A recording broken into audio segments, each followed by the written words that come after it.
Hello everyone, welcome to sweet memories. Upcoming రివ్యూలోకి వెళ్ళిపోదాం. Manohari blood group Anju blood గ్రూప్తో match అవ్వడంతో ఫుల్ బ్లడ్ని తీసుకుంటూ ఉంటారు డాక్టర్.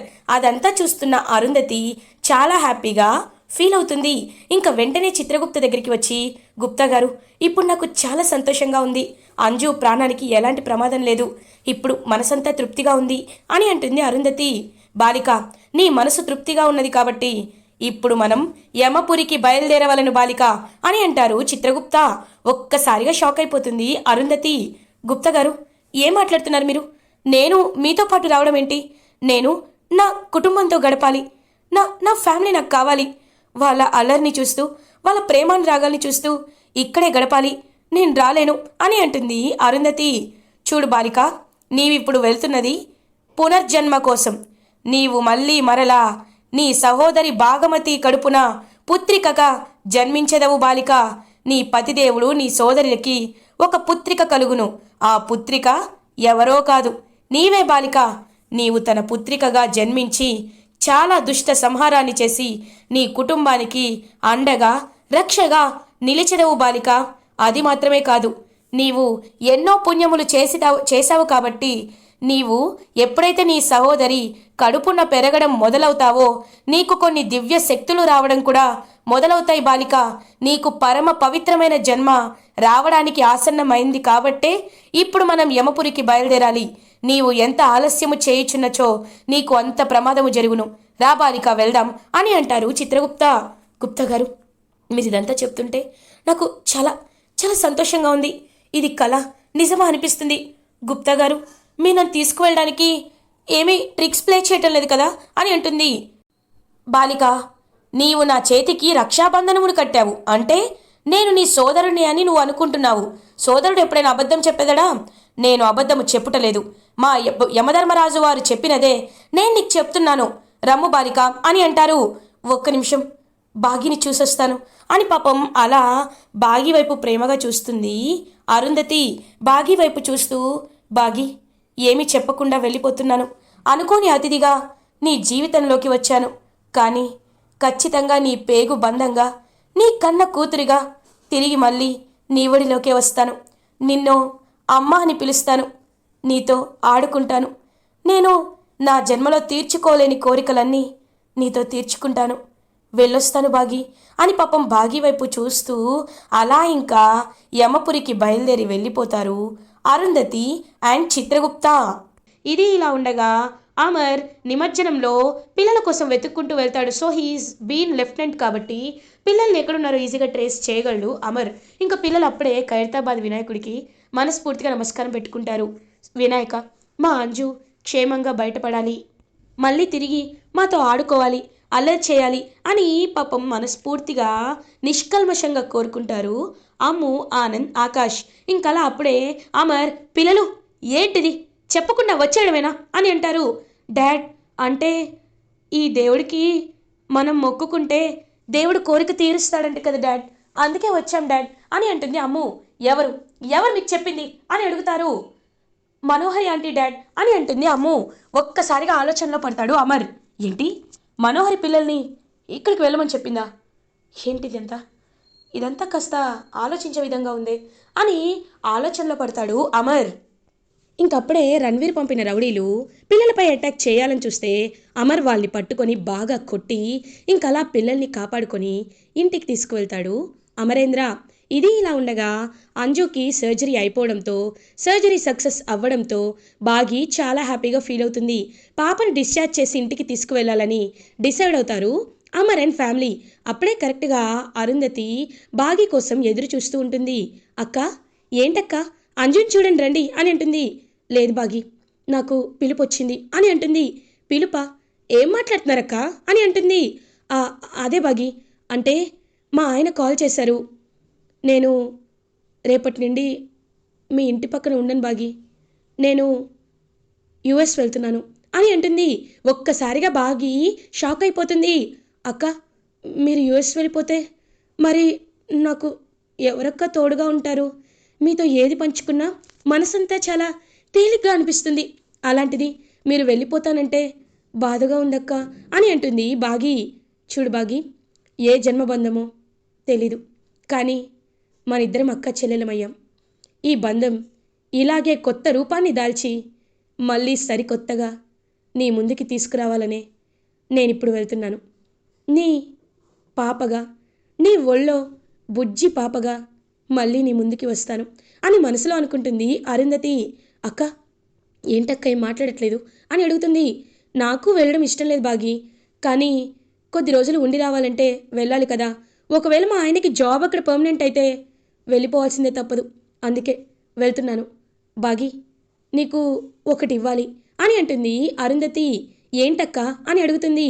ఒక ఆడపిల్ల కొండపల్లి బొమ్మ, చెక్క బొమ్మని ఇస్తుంది బుడ్డి బొమ్మని అరుంధతి. అక్క, ఏంటిది అని అడుగుతుంది బాగి. ఇదిగో, ఈ బొమ్మ చాలా లక్కీ. ఇది నువ్వు తీసుకుంటే నీకు త్వరలోనే పిల్లలు పుడతారని నా నమ్మకం. నువ్వు, మీ హస్బెండ్ ఇద్దరు సంతోషంగా ఉండాలి. నువ్వు నాకు రాఖీ కట్టావు కదా, అన్నైనా అక్కైనా నేనే అన్నావు కదా, అలాంటప్పుడు మరి నేనిచ్చే గిఫ్ట్ని తీసుకోవా అని అంటుంది అరుంధతి. పాపం అరుంధతిని హక్ చేసుకుంటుంది బాగి. అలా ఇంకా ఇద్దరు హక్ చేసుకొని బాయ్ బాగి, మళ్ళీ ఎప్పుడు చూస్తాను అని కన్నీళ్ళు తుడుచుకుంటూ అలా అక్కడి నుండి వెళ్ళిపోతుంది అరుంధతి. చిత్రగుప్త, బాలిక నీవు సిద్ధమే కదా, ధూమ్ తత అని అంటారు. ఇంకలా పైలోకానికి తీసుకువెళ్తూ ఉంటారు అరుంధతిని చిత్రగుప్త. అరుంధతి చిత్రగుప్త ఇద్దరు యమపురికి రీచ్ అవుతారు. ఇంకలా యమధర్మరాజు అరుంధతి వైపు చూస్తూ ఉంటారు. బాలిక, నీవు చేసుకున్న పుణ్యము కారణాన నీకు భూమిపై నివసించడానికి మేము చాలాసార్లు నీకు గడువు ఇచ్చాము. కానీ ఇప్పుడు ఆ గడువు పూర్తవడంతో, వినాయక చవితి పూర్తయిపోవడంతో ఆ విజ్ఞానాలని తొలగించు వినాయకుడు నీ విషయాన ఒక వరం ఇచ్చాడు. అదే మేము ఇవ్వాలనుకుంటున్నాము. చెప్పు బాలిక, నీవు చేసిన పుణ్యములు పాపముల కంటే ఎక్కువగా ఉన్నాయి కాబట్టి మోక్షాన్ని పొందుతావా, లేకపోతే పునర్జన్మని పొందుతావా? మళ్ళీ భూమిపైకి వెళ్ళి మానవులు పడ్డ కష్టములన్నీ పడతావా? దేవుడి చెంతనే ఉంటూ మోక్షాన్ని పొందుతావా అని అడుగుతారు యమధర్మరాజు. రాజుగారు, నేను నా కుటుంబం దగ్గరే ఉంటాను. నాకు మళ్ళీ పునర్జన్మనిప్పించండి అని అంటుంది అరుంధతి. ఇంకలా యమధర్మరాజు అరుంధతిని తన పాశంతో ఒక సూక్ష్మ రూపంలోకి మారుస్తారు. ప్రభు, ఇప్పుడు ఆ బాలిక ఆత్మ ఒక సూక్ష్మ రూపాన్ని దాల్చింది. మరి సూక్ష్మ రూపాన్ని ఆ భాగమతి కడుపున ఎప్పుడు ప్రవేశపెట్టెదరు అని అడుగుతారు. దేనికైనా సమయం రావాలి చిత్రగుప్త. ఖచ్చితంగా సమయాన అరుంధతి ఆత్మ బాగి కడుపున ప్రవేశించెను అని అలా ఇంకా చూస్తూ ఉంటారు యమధర్మరాజు. ఇది ఇలా ఉండగా అంజుని డిశ్చార్జ్ చేసి ఇంటికి తీసుకువెళ్ళి ఇంకా అంజుకి మెడికేషన్ అంతా ఇస్తూ ఉంటుందన్నమాట బాగి. ఇంకా అంజు బాగి వైపు చూస్తూ, మిస్ అమ్మ, నిజంగా నేను బ్రతుకుతాను అనుకోలేదు మిస్ అమ్మ అని అంటుంది. అంజు, ఏంటా మాటలు అని అంటారు బాగి. అప్పుడే పాపం అమర్ అంజు దగ్గరికి వస్తారు. డాడ్ అని అంటుంది అంజు. అంజు, నువ్వు ఇంత ధైర్యంగా ఎలా ఉన్నావు? నన్ను కాపాడడానికి నువ్వెందుకు అడ్డొచ్చావమ్మా అని అంటారు పాపం అమర్. డాడ్, నాకు కూడా మీలా సోల్జర్ అవ్వాలనిపిస్తుంది డాడ్. అందుకే నేను మీతో పాటే మీలాగే ఫైట్ చేయాలనుకున్నాను డాడ్. నన్ను ఫ్యూచర్లో ఆర్మీ సోల్జర్ చేస్తారా అని అడుగుతుంది పాపం అంజు. ఇంకా అలా అంజుని కిస్ చేసి అంజు ఫోర్ హెడ్ పై ఇంకా అలా తల మీద చేవేసి నిమురుతూ ఉంటారన్నమాట అమర్. ఇంకా పిల్లలందరూ కూడా వచ్చి అంజుతో మాట్లాడుతూ హ్యాపీగా చూసుకుంటారు. ఇదంతా చూస్తున్న మనోహరికి చాలా జలస్గా అనిపిస్తుంది. చా, ఏంటిదంతా నాకేమీ అర్థం కావట్లేదు. అయినా ఈ అంజు బ్రతికిపోవడం ఏంటి, ఈ పిల్లలు కూడా బ్రతికిపోవడం ఏంటి? లేదు, ఎలా అయినా వీళ్ళందరినీ అని మనోహరి ఆలోచిస్తుంటే పక్కన ఉన్న చిత్ర మాత్రం, ఏంటి మనోహరి, నాకెందుకో కొడుతుంది మను, నీకేదో చెడు జరగబోతుందని అనిపిస్తుంది అని అంటారు. అవునా అని మనోహరి ఆలోచిస్తుంటే అప్పుడే కరెక్ట్గా ఇంకలా అమర్ వాళ్ళ అమ్మ నాన్న శివరాం అండ్ నిర్మలమ్మ వస్తారు. ఇంకా నిర్మలమ్మ సదాశివ ఇద్దరు వచ్చి చూస్తూ ఉంటారు అమర్ బాగి వైపు. అత్తయ్య రండి, ఎప్పుడొచ్చారు అని అంటుంది. చూడమ్మా బాగి, మేము వచ్చిన సంగతి పక్కన పెట్టు, మేం మాత్రం ఒక నిర్ణయం తీసుకున్నాం. అత్తయ్య, ఏమంటున్నారు మీరు అని అడుగుతుంది బాగి. అవునమ్మా, ఎంతో మందిని చూస్తున్నాను, తీర్థయాత్రలకి వెళ్ళిన వాళ్ళందరూ ఏం చెప్తున్నారు, మా కోడళ్ళకి పిల్లలు పుడుతున్నారు, మేము సంతోషంగా బాధ్యతలన్నీ తీరి వచ్చాయి అని చెప్తున్నారు. కానీ నీకు ఇప్పటి వరకు లేదు కదా అని అంటుంది నిర్మలమ్మ. ఒక్కసారిగా బాగి అమర్ ఇద్దరు షాక్ అవుతారు. అందుకే మేము ఒక నిర్ణయాన్ని తీసుకున్నాం. అమర్, నువ్వు బాగి ఇద్దరు కలిసి రేపు హనీమూన్కి బయలుదేరాలి అని అంటారు. ఒక్కసారిగా అమర్ షాక్ అయిపోతాడు. నాన్న, ఏమంటున్నారు మీరు? అంజు అని అంటారు. అంజుని మేం చూసుకుంటాం. నిజం తెలుసుకొని ఇక్కడి వరకు వచ్చాం. చూడు, అంజు బాధ్యత మాది. నేను కంటికి రెప్పలా చూసుకుంటాను. కానీ బాగీ గురించి కూడా ఆలోచించాల్సిన అవసరం నీకుంది కదా అని అంటారు నిర్మలమ్మ. ఇంకా వెంటనే అమర్ ఏమీ మాట్లాడకుండా అలా అక్కడి నుండి వెళ్ళిపోతాడు. ఇంకా అదంతా చూస్తూ ఉంటాడనమాట మనోహరి. చూస్తూ ఏమనుకుంటున్నారో, ఆయన అమర్ ఎందుకు వెళ్తాడు, హనీమూన్కి అస్సలు వెళ్ళడు అని ఫిక్స్ అయిపోతుంది మనోహరి. మను, ఆ ముసలోళ్ళిద్దరు తలుచుకుంటే ఏదైనా చేయగలరు, నీకు ఆ విషయం తెలీదు అని అక్కడి నుండి వెళ్ళిపోతుంది చిత్ర. ఇంకా వెంటనే వినోద్ దగ్గరికి వెళ్ళి, వినోద్ వినోద్ మనం కూడా హనీమూన్కి వెళ్దాం వినోద్ అని అంటుంది చిత్ర. అన్నయ్య వాళ్ళు వెళ్తున్నారు కదా, మనం కూడా వెళ్తే మరీ ఎంబారసింగ్గా ఉండదు అని అంటారు. ఏముంది మా వినోద్, తప్పేముంది, మనకి కొత్తగా పెళ్ళయింది కదా, వాళ్ళు ఎలాగో మనం కూడా అలాగే వెళ్దాం వినోద్ అని అంటుంది. సరే నీ ఇష్టం అని అంటాడు వినోద్. చిత్ర, ఎస్ ఎస్, ఇప్పుడు నేను వినోద్ని నా కంట్రోల్లో పెట్టుకుంటాను, హ్యాపీగా ఉంటాను, ఈ ఇంటికి ముందే నేను వారసునివ్వాలి అని చిత్ర మనసులో అనుకుంటుంది. ఇది ఇలా ఉండగా అమర్ ఒంటరిగా ఆలోచిస్తూ ఉంటే సదాశివ అమర్ దగ్గరికి వస్తారు. వచ్చి చూస్తూ ఉంటారు. అమర్, నువ్వు దేశాన్ని కాపాడుతావు, నేను నమ్ముకున్నోళ్ళని కాపాడుతావు, నీ చుట్టుపక్కల ఉన్న జనాల్ని కాపాడుతావు, నీ పిల్లల్ని కాపాడుకుంటావు. కానీ ఎందుకు బాగి విషయం వచ్చేసరికి ఏ విషయం తేల్చుకోలేకపోతూ ఉంటావు? చూడు అమర్, బాగి తెలుసో తెలియకో తను నీ మెళ్ళో తాలి కట్టించుకుంది. ఆ రోజు పరిస్థితులు వేరు, తనకేం జరిగిందో గుర్తు లేదు అంటుంది. అదంతా పక్కన పెడితే ఇప్పుడు తన నీ భార్యని సంతోషంగా చూసుకోవాలనేదే భర్త కర్తవ్యం. బాగి ఇంటి కోసం ఎంత చేసిందో నీకు తెలుసు. అదంతా కాదు, నీ మనస్ఫూర్తిగా చెప్పు, బాగి నీకు భార్య అయ్యే అర్హత లేదా అని అంటారు. నాన్న, బాగికి అర్హత లేకపోవడం ఏంటి? తనకే అందరికంటే ఎక్కువగా అర్హత ఉంది. తను చాలా మంచిది, నిస్వార్థమైనది, పిల్లల్ని తన పిల్లల్లా చూసుకుంటూ ఎప్పుడు అందరి సంతోషాన్ని కోరుకుంటుంది బాగి నిలువెత్తు బంగారం అని అంటారు అమర్. మరి అలాంటి బంగారాన్ని గుండెల్లో పెట్టుకోకుండా ఎందుకు పక్కన పెడుతున్నావు? నా మాట విను, బాగిని సంతోషంగా చూసుకో. ఆడపిల్లని బాధ పెట్టుతే అది కుటుంబానికి మంచిది కాదు నాన్న. బాగి అంటే నీకు ప్రేమ ఉంది, కానీ నువ్వు బయట పడలేకపోతున్నావు.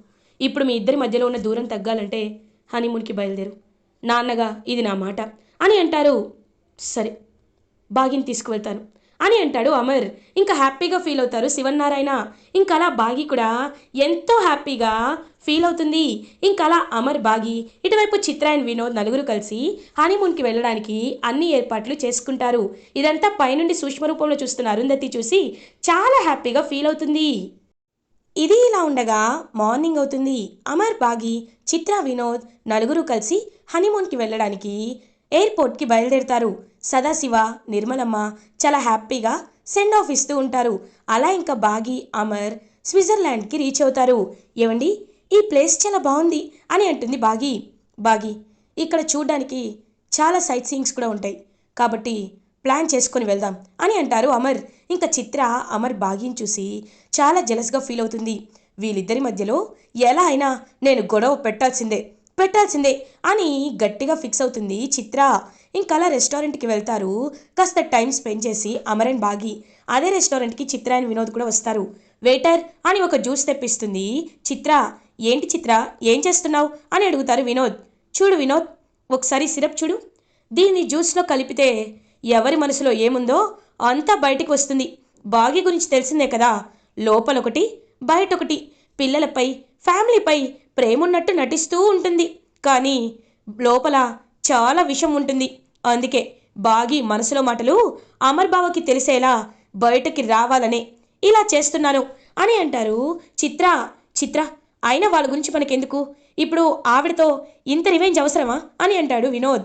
నువ్వు ఊరుకో వినోద్, బావగా చూసావా బాగి వైపు ఎంత ప్రేమగా చూస్తున్నారో. వాళ్ళిద్దరూ హ్యాపీగా ఉన్నారంటే నష్టం అందరికంటే ఎక్కువగా మనకే వస్తుంది. చూడు, ఎప్పుడైనా బాగి లాంటి వాళ్ళు ఇంట్లో ఉండడం కరెక్ట్ కాదు కదా, కాబట్టి బయటికి పంపించేయాలంటే ఇది తప్ప వేరే మార్గం లేదు అని రివర్స్లో మాట్లాడుతుంది చిత్ర. సరే నీ ఇష్టం అని అంటాడు వినోద్. ఇంకా అలా జ్యూస్లో అయితే కలుపుతుందనమాట అలా చిత్ర. ఇంకా సిరప్ కలిపిన తర్వాత ఆ జ్యూస్ అయితే బాగి తాగుతుంది. ఇంకా అప్పుడే కాస్త ఎక్కిళ్ళు వచ్చేసరికి సేమ్ జ్యూస్ని అమర్ కూడా తాగుతాడు. ఇంకా ఇద్దరు సేమ్ జ్యూస్ తాగి ఒకరి మనసులో ఒకరు మాటలు చెప్పుకోవడం స్టార్ట్ చేస్తారు అమర్ అండ్ బాగి. ఏమండి ఫస్ట్ మిమ్మల్ని చూసినప్పుడు ఇంత స్ట్రిక్ట్ ఫెలోని ఎవరు పెళ్లి చేసుకుంటారా అనుకున్నా, కానీ నేను చేసుకున్నాను. తర్వాత అర్థమైంది మీరు చాలా మంచివారని. మీరంటే నాకు ఆకాశం కంటే ఎక్కువ ప్రేమ ఉంది, కానీ దాన్ని ఎప్పుడూ బయట పెట్టలేదు. ఎందుకంటే మీ సంతోషమే నాకు ముఖ్యం. మీరు ఇంకా 6 జ్ఞాపకాల్లో ఉన్నారు కాబట్టే మీరు నన్ను ప్రేమించలేకపోతున్నారు. నాకు ఆ విషయం తెలుసు అని చెప్పి ఇంకా పాపం ఆ బాగి ఎంత మంచిదో అదంతా ఇంకా బయటికి చెప్తూ ఉంటే ఒక్కసారిగా చిత్ర వినోద్ ఇద్దరు షాకింగ్గా చూస్తూ ఉంటారు. ఇంకా అమర్ కూడా, బాగి నీకు తెలీదు బాగి, నువ్వంటే నాకు ఎంత ఇష్టమో, నేను నిన్ను ఎంత ప్రేమిస్తున్నానో, కానీ నా బాధ్యతల వల్లే వాటిన్నిటినీ పట్టించుకోవడం వల్లే నేను పక్కన పెడుతున్నాను అని చెప్పి అమర్ కూడా తన మనసులో మాటలు మాట్లాడుతూ ఉంటారు. ఏంటి చిత్ర, నువ్వొకటి అనుకుంటే అక్కడ ఒకటి జరుగుతోంది అని అంటారు. అవును వినోద్, నాకేం చేయాలో అర్థం కావట్లేదు.